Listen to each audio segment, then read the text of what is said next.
نحمدہ ونصلی علی رسولہ الکریم اما بعد اعوذ باللہ من الشیطان الرجیم بسم اللہ الرحمن الرحیم رب اشرح لی صدری ویسر لی امری واحلل عقدۃ من لسانی یفقہوا قولی۔ السلام علیکم ورحمۃ اللہ وبرکاتہ۔ کیسے ہیں آپ سب؟ انشاءاللہ خیر و عافیت سے ہوں گے۔ اللہ تعالیٰ آپ سب کو اپنے حفظ و امان میں رکھے، آمین ثم آمین۔ 10واں پارہ سورۃ توبہ، آیت نمبر 92-93۔ لفظی ترجمہ: وجاء اور آئے معذرون عذر کرنے والے من الاعرابی دیہاتیوں میں سے، لیؤذنا تاکہ رخصت دی جائے لہم ان کو، وقعد اور بیٹھ رہے الذین وہ لوگ جنہوں نے کذبوا جھوٹ بولا، اللہ سے، ورسولہ اور اس کے رسول سے، سیصیب ان قریب پہنچے گا الذین ان لوگوں کو جو کافر ہوئے، منہم ان میں سے، عذاب علیم دردناک عذاب، لیسا نہیں ہے علی الضعفاء ضعیفوں کے لیے، وعلی المرضى اور نہ ہی بیماروں پر، ولا اور نہ ہی علی الذین ان لوگوں پر، لا یجدون جو نہیں پاتے، ما ينفقون کہ کچھ خرچ کریں، حرجن جبکہ، اذا جب، ناصحوا انہوں نے خیر خواہ ہوں، للہ اللہ کے لیے، ورسولہ اور اس کے رسول کے لیے، ما علی المحسنین نہیں ہے نیکی کرنے والوں میں، من سبیل کوئی بھی راستہ، واللہ اللہ غفور الرحیم بخشنے والا مہربان ہے، ولا اور نہ ہی اللہ الذین ان لوگوں پر کہ اذا جب ما آتوک آئے آپ کے پاس، لتحملہم کیا کہ آپ ان کو سواری دیں، قلتا آپ نے کہا، لا اجدو نہیں میں پاتا، ما کوئی چیز، احملکم کہ تمہیں سوار کروں، علیہ اس پر، تولوا وہ لوٹ گئے، وَأَعْيُنُهُمْ اور ان کی آنکھیں، تفیض بہہ رہی تھی، من الدم آنسوؤں سے، حزنا اس غم میں، اللہ کے نہیں یجدو وہ پاتے، ما ينفقون کہ وہ خرچ کریں، انما اس کے سوا نہیں کہ سبیل الزام کا راستہ، الذین ان لوگوں پر ہے جو یستأذنونک کہ آپ سے اجازت طلب کرتے ہیں، وہم اور وہ اغنیاء دولت مند ہیں، رضو وہ خوش ہیں، بین اس بات پر کہ یکونوا رہ جائے، مال خوالفی پیچھے رہنے والی عورتوں کے، وطبع اللہ اور مہر لگا دی اللہ نے، علی قلوبہم ان کے دلوں پر، فہم پس وہ لا یعلمون نہیں سمجھتے۔ فرمایا اور بدویوں میں سے بہانے بنانے والے آئے تاکہ انہیں اجازت دی جائے، اور وہ لوگ بیٹھ رہے جنہوں نے اللہ اور اس کے رسول سے جھوٹ بولا، ان میں سے ان لوگوں کو جنہوں نے کفر کیا، جلد ہی دردناک عذاب پہنچے گا۔ اس آیت میں مدینہ کے آس پاس کے دیہاتی منافقین کا ذکر ہے کہ جو ہی جہاد کے لیے روانگی کا حکم آیا تو یہ دیہاتی بھی مدینہ شہر کے منافقین کی طرح ہیلے بہانے بنا کر جہاد سے پیچھے رہنے کے لیے اجازت طلب کرنے لگے اور اپنے عہد سے مکر گئے، اور انہوں نے بھی انکار کا طریقہ اختیار کر لیا تو عنقریب انہیں بھی دردناک عذاب سہنا پڑے گا۔ مدینہ کے اطراف میں رہنے والے بعض دیہاتی بھی منافق تھے، جیسا کہ ارشاد فرمایا سورۃ توبہ ہی میں، اور ان لوگوں میں سے جو تمہارے ارد گرد بدویوں میں سے ہیں کچھ منافق ہیں، کچھ اہل مدینہ میں سے جو نفاق پر اڑ گئے ہیں، تو انہیں نہیں آپ جانتے، ہم ہی انہیں جانتے ہیں، عنقریب ہم انہیں 2 بار عذاب دیں گے، پھر وہ بہت بڑے عذاب کی طرف لوٹائے جائیں گے۔ فرمایا نہ کمزوروں پر کوئی حرج ہے اور نہ بیماروں پر، اور نہ ان لوگوں پر جو وہ چیز نہیں پاتے جو وہ خرچ کریں، جب وہ اللہ اور اس کے رسول کے لیے خلوص رکھے، نیکی کرنے والوں پر اعتراض کا کوئی راستہ نہیں، اور اللہ بے حد بخشنے والا نہایت مہربان ہے۔ اس آیت میں ان لوگوں کا تذکرہ ہے جو واقعی معذور تھے اور ان کا عذر بھی واضح تھا، مثلا ضعیف اور ناتواں یعنی بوڑھے قسم کے لوگ، بچے، عورتیں اور ناتواں، وہ معذور جو کسی بیماری کی وجہ سے جہاد نہ کر سکتے ہوں، جیسے اندھا، لنگڑا اور اپاہج، وہ صحت مند مسلمان جن کے پاس نہ زیادہ سفر ہو اور نہ ہی ہتھیار خریدنے کے لیے پیسے ہوں، لیکن اللہ تعالیٰ نے ان سب کے لیے یہ شرط لگائی ہے کہ وہ اللہ اور اس کے رسول کے لیے مخلص ہوں، مسلمانوں میں خوف و دہشت نہ پھیلائیں، مجاہدین کو غذائی کمک پہنچائیں، ان کی عدم موجودگی میں ان کے گھر والوں کی دیکھ بھال کریں اور ان کی ضرورتیں پوری کریں۔ سورۃ فتح میں فرمایا نہیں ہے اندھے پر کوئی تنگی اور نہ ہی لنگڑے پر کوئی تنگی اور نہ بیمار پر کوئی تنگی، اور جو اللہ اور اس کے رسول کا حکم مانے گا وہ ان باغوں میں داخل کیا جائے گا کہ جن کے نیچے سے نہریں بہتی ہیں، سبحان اللہ، اور جو پھر جائے گا وہ اسے سزا دے گا، دردناک سزا۔ سیدنا زید بن ثابت رضی اللہ عنہ بیان کرتے ہیں کہ رسول اللہ صلی اللہ علیہ وسلم نے انہیں یہ آیت لکھوائی سورۃ نساء کی،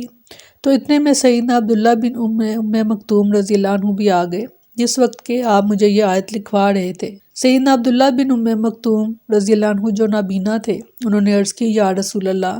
اگر میں جہاد کرنے کی طاقت رکھتا تو ضرور جہاد کرتا۔ سیدنا زید رضی اللہ عنہ کہتے ہیں کہ آپ کی ران میری ران پر تھی کہ آپ صلی اللہ علیہ وسلم پر وحی کی کیفیت طاری ہوئی تو مجھے اتنا بوجھ محسوس ہوا کہ مجھے لگا کہ میری ران کی ہڈی ٹوٹ جائے گی۔ پھر جب یہ کیفیت ختم ہوئی تو اللہ تعالیٰ نے اپنے رسول صلی اللہ علیہ وسلم پر یہ الفاظ نازل فرمائے، غیر اولی الضرر، یعنی بغیر شرعی عذر کے گھر بیٹھنے والے جہاد کرنے والوں کے برابر نہیں ہیں۔ سیدنا یعلی بن امیہ رضی اللہ عنہ بیان کرتے ہیں کہ نبی اکرم صلی اللہ علیہ وسلم نے ایک غزوے کے لیے چلنے کا اعلان کیا۔ میں بہت بوڑھا ہو چکا تھا اور جہاد کے سفر میں کوئی خدمت کرنے والا نہ تھا۔ میں نے اجرت پر چلنے والا ایک شخص تلاش کیا اور اجرت یہ ٹھہرائی کہ اپنا غنیمت کا حصہ اسے دے دوں گا، تو میں نے ایک آدمی تلاش کر لیا۔ جب لشکر کی روانگی کا وقت آیا تو وہ شخص آ کر کہنے لگا، میں نہیں جانتا کہ کتنا مال غنیمت حاصل ہوگا اور اس میں میرا حصہ کیا ہوگا، سو تم میرے لیے کوئی چیز مقرر کر دو۔ میں نے اس کے لیے 3 دینار مقرر کر دیے۔ جب جنگ میں اللہ تعالیٰ نے مسلمانوں کو فتح دی اور میں نے غنیمت لے لی تو میں نے ارادہ کیا کہ اپنا حصہ اس شخص کو دے دوں، لیکن مجھے وہ 3 دینار طے ہونا یاد آ گیا تو میں نے رسول اللہ صلی اللہ علیہ وسلم کے پاس حاضر ہو کر اس بات کا تذکرہ کیا۔ رسول اللہ صلی اللہ علیہ وسلم نے فرمایا، میں اس آدمی کے لیے دنیا اور آخرت میں سوائے ان 3 دیناروں کے جس کو اس نے مقرر کیا تھا اور کچھ نہیں پاتا۔ سیدنا سعد بن ابی وقاص رضی اللہ عنہ بیان کرتے ہیں کہ رسول اللہ صلی اللہ علیہ وسلم نے فرمایا، میدان جہاد میں تمہیں دشمنوں پر جو غلبہ حاصل ہوتا ہے، مدد کی جاتی ہے، یا تمہیں جو رزق دیا جاتا ہے، یا تمہیں تمہارے ضعفاء اور کمزوروں ہی کی وجہ سے ملتا ہے۔ سبحان اللہ۔ فرمایا، اور نہ ان لوگوں پر جب بھی وہ آپ کے پاس آئیں تاکہ آپ انہیں سواری دیں تو آپ نے کہا کہ میں وہ چیز نہیں پاتا جس پر تمہیں سوار کروں، تو اس حال میں واپس ہوئے کہ ان کی آنکھیں آنسوؤں سے بہہ رہی تھیں، اس غم سے کہ وہ نہیں پاتے جو خرچ کریں۔ یہ مسلمانوں کے ایک دوسرے گروہ کا ذکر ہے کہ جن کے پاس اپنی سواریاں بھی نہیں تھیں،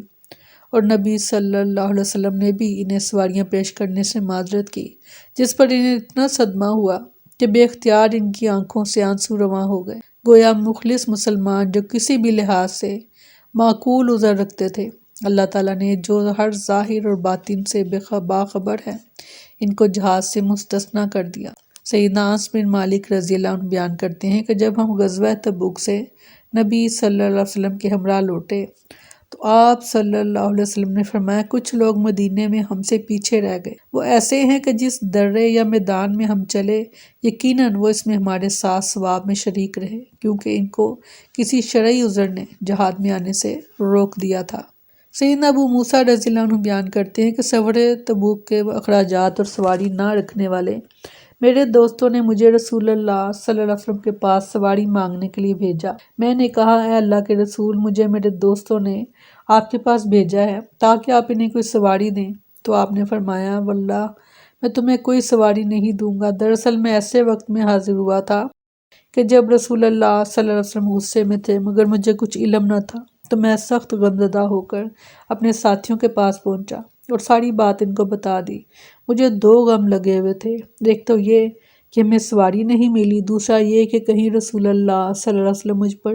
کسی وجہ سے ناراض ہی نہ ہو۔ واپس آئے ہوئے مجھے تھوڑی ہی دیر ہوئی تھی کہ میں نے سنا بلال رضی اللہ عنہ مجھے آوازیں دے رہے ہیں، کہنے لگے، رسول اللہ صلی اللہ علیہ وسلم آپ کو بلا رہے ہیں، میرے ساتھ چلو۔ میں حاضر خدمت ہوا تو رسول اللہ صلی اللہ علیہ وسلم نے فرمایا، ان اونٹوں میں سے 6 اونٹ لے لو اور اپنے ساتھیوں سے جا کر کہو کہ یہ اللہ تعالیٰ نے یا آپ نے فرمایا کہ اللہ کے رسول نے سواری کے لیے تمہیں دیے ہیں، انہیں کام میں لاؤ۔ فرمایا، اعتراض کا راستہ تو صرف ان لوگوں پر ہے جو آپ سے اجازت مانگتے ہیں، حالانکہ وہ دولت مند ہیں۔ وہ اس پر راضی ہو گئے کہ پیچھے رہنے والی عورتوں کے ساتھ ہو جائیں، اور اللہ نے ان کے دلوں پر مہر کر دی، سو وہ نہیں جانتے۔ اس آیت میں اللہ تعالیٰ نے قابل ملامت ان لوگوں کو قرار دیا جنہوں نے مالدار ہوتے ہوئے جھوٹا عذر پیش کر کے رسول اللہ صلی اللہ علیہ وسلم سے اجازت لے لی اور عورتوں اور بچوں کے ساتھ رہنا گوارا کیا، جس کا نتیجہ یہ ہوا کہ اللہ نے ان کے دلوں پر مہر لگا دی اور ان سے نفع اور نقصان میں تمیز کرنے کی صلاحیت ہی چھین لی۔ وَطَبَعَ اللَّهُ عَلَىٰ قُلُوبِهِمْ، دلوں پر مہر لگ جانا مسلسل گناہوں کا نتیجہ ہوتا ہے، اس کے بعد انسان سوچنے سمجھنے کی صلاحیت سے عاری ہو جاتا ہے۔ سیدنا ابو ہریرہ رضی اللہ عنہ بیان کرتے ہیں کہ رسول اللہ صلی اللہ علیہ وسلم نے فرمایا، بندہ جب کوئی گناہ کرتا ہے تو اس کے دل میں ایک سیاہ نقطہ لگ جاتا ہے، پھر اگر وہ گناہ چھوڑ دے، استغفار کرے اور توبہ کر لے تو اس کا دل صاف کر دیا جاتا ہے، اور اگر وہ دوبارہ گناہ کرے تو سیاہ نقطہ بڑھ جاتا ہے حتیٰ کہ سارے دل پر چھا جاتا ہے۔ آج ہمارا 10واں پارہ الحمدللہ مکمل ہوا۔ الحمدللہ سورۃ توبہ بھی چل رہی ہے، پارہ ہمارا مکمل ہو گیا 10واں۔ اللہ تعالیٰ اس کو ہمیں سمجھنے کی اور سمجھ کر عمل کرنے کی توفیق عطا فرمائے، آمین ثم آمین۔ السلام علیکم ورحمۃ اللہ وبرکاتہ۔